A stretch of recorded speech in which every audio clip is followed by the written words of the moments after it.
দুদকের উপসহকারী পরিচালক মোহাম্মদ শরীফউদ্দিন, যাকে 2022 সালে চাকরিচ্যুত করা হয়েছিল 3 মাসের বেতন দিয়ে, তাকে স্থায়ী কর্মচারী হওয়া সত্ত্বেও 3 মাসের বেতন দিয়ে দুর্নীতি দমন কমিশন যাকে চাকরিচ্যুত করেছিল, এবং তার এই মামলা নিয়ে আমরা 2022 সাল থেকে লড়াই করছি। তার ওই চাকরিচ্যুতি আদেশের বিরুদ্ধে চ্যালেঞ্জ করা রিট পিটিশনে যে রুল নিশি জারি করা হয়েছিল, সেই রুল নিশি আজকে চূড়ান্ত শুনানি শেষ হয়েছে এবং সেটার রায় ঘোষণা করা হয়েছে। সেই রায় অনুযায়ী এই রায় পাওয়ার 30 দিনের মধ্যে তাকে চাকুরিতে জ্যেষ্ঠতা সহ সকল বেনিফিট সহ বকেয়া বেতন সহ চাকরিতে পুনর্বহালের নির্দেশ দেওয়া হয়েছে, এবং সেই সঙ্গে তাকে দুদক কর্মচারী চাকরি বিধিমালার 54(2) ধারায় যে চাকরিচ্যুতির আদেশ দেওয়া হয়েছিল সেটাকে ভয়েড অফ ইনিশিও বলা হয়েছে, অর্থাৎ প্রথম থেকে ওটা বাতিল। এবং এই ডিক্লেয়ার করা হয়েছে মাননীয় আদালত কর্তৃক যে ধরে নেওয়া হবে যে তিনি সবসময় চাকরিতে বহাল ছিলেন, এভাবেই তাকে ট্রিট করতে হবে। আপনারা আরও জানেন যে কী কারণে তার চাকরিটা গিয়েছিল।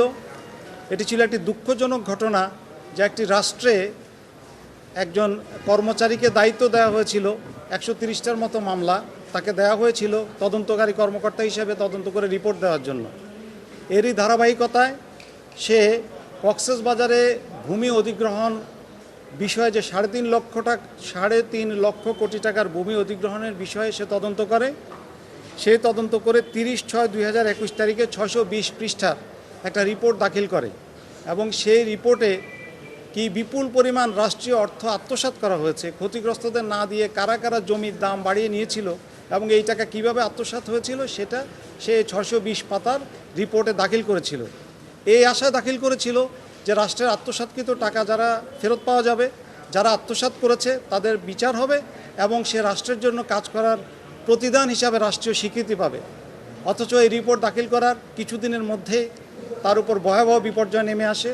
প্রথমে একের পর এক শোকজ দেওয়া হয়, পরবর্তীতে শোকজের পরে প্রথমে বিভাগীয় মামলা নম্বর 6 দায়ের করা হয় তার 2021, তারপরে বিভাগীয় মামলা 8 দায়ের করা হয় এবং বিভাগীয় মামলা 9 দায়ের করা হয়।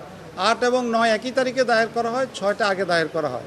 এই মামলাগুলো দায়ের করা হয়েছিল দেশের ইতিহাসে অনেক বড় একটা স্ক্যাম 620 পৃষ্ঠা রিপোর্টের মাধ্যমে রাষ্ট্রের কাছে এবং দুর্নীতি দমন কমিশনের কাছে জমা দেওয়ার পরে। অত্যন্ত দুঃখজনক, সে অনেক সেন্সেশনাল মামলা তদন্ত করেছে। যে মামলাগুলোর মধ্যে আরেকটি অন্যতম মামলা ছিল রোহিঙ্গাদেরকে এনআইডি এবং পাসপোর্ট দেওয়ার ক্ষেত্রে দুর্নীতি, এবং 20টি মামলাও সে দায়ের করেছিল। এরপর যখন তার চাকরি চলে যায়, আপনার টেলিভিশনে আপনারা সাংবাদিকরা যেই পরিমাণ সমর্থন তাকে দিয়েছেন, প্রিন্ট এবং ইলেকট্রনিক মিডিয়া, এটা ছিল নজিরবিহীন। একটা অমানবিক জীবনযাপন করে যাচ্ছিল সে। আপনারা তাকে দেখলেই বুঝবেন, তাকে একটা দোকানে চাকরি করতে হয়েছে, তবুও তার চাকরি ফেরত পাওয়া যায়নি এবং কারো মন গলানো যায়নি। সেদিন কেন এটা হয়েছিল? কারণ তার রিপোর্টে যাদের নাম এসেছিল তারা সেই সময়ে অনেক শক্তিশালী মানুষ ছিলেন। এই শক্তিশালী মানুষগুলো দুর্নীতি ফাঁস করার কারণেই আজ পর্যন্ত সেই রিপোর্টের ভিত্তিতে দুদক কোনো ব্যবস্থা নিয়েছে আমরা জানি না।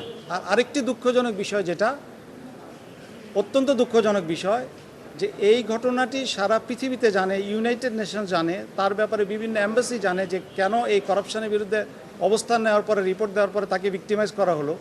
কিন্তু বর্তমান দুর্নীতি দমন কমিশন গত 11 মাসে তাকে চাকরিতে পুনর্বহাল করেনি, অপেক্ষা করেছে যে হাইকোর্ট থেকে রায় আনতে হবে। এটা অত্যন্ত দুঃখজনক। এটা এই জন্য দুঃখজনক যে এটা একটা রং মেসেজ দেয়, সত্য না হওয়া সত্ত্বেও এই মেসেজ দেয় যে যারা শক্তিশালী তাদের বিরুদ্ধে যেই যখন ব্যবস্থা গ্রহণ করুক বা দুর্নীতি ফাঁস করুক, কোন সরকার থাকলো এটা গুরুত্বপূর্ণ বিষয় নয়, কোন কমিশন থাকলো এটা গুরুত্বপূর্ণ বিষয় না। বিষয়টা হলো তারা সবসময় শক্তিশালী। আমরা বিশ্বাস করি এই রং মেসেজটা আর যাবে না। এই রং মেসেজটা দুঃখজনক যে শরীফউদ্দিনকে গত 11 মাস কোর্টের বারান্দায় ঘুরতে হয়েছে একটি প্রশাসনিক আদেশে।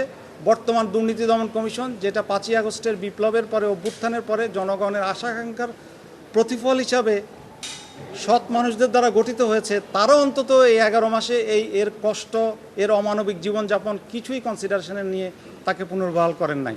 একটা 2 লাইনের চিঠি যথেষ্ট ছিল শরীফকে পুনর্বহাল করার জন্য। সেটা ছিল যে অর্ডারটা ইস্যু করেছিলেন সেটা শুধু তারা বাতিল করার প্রয়োজন ছিল, কিন্তু তারা সেটা করেননি।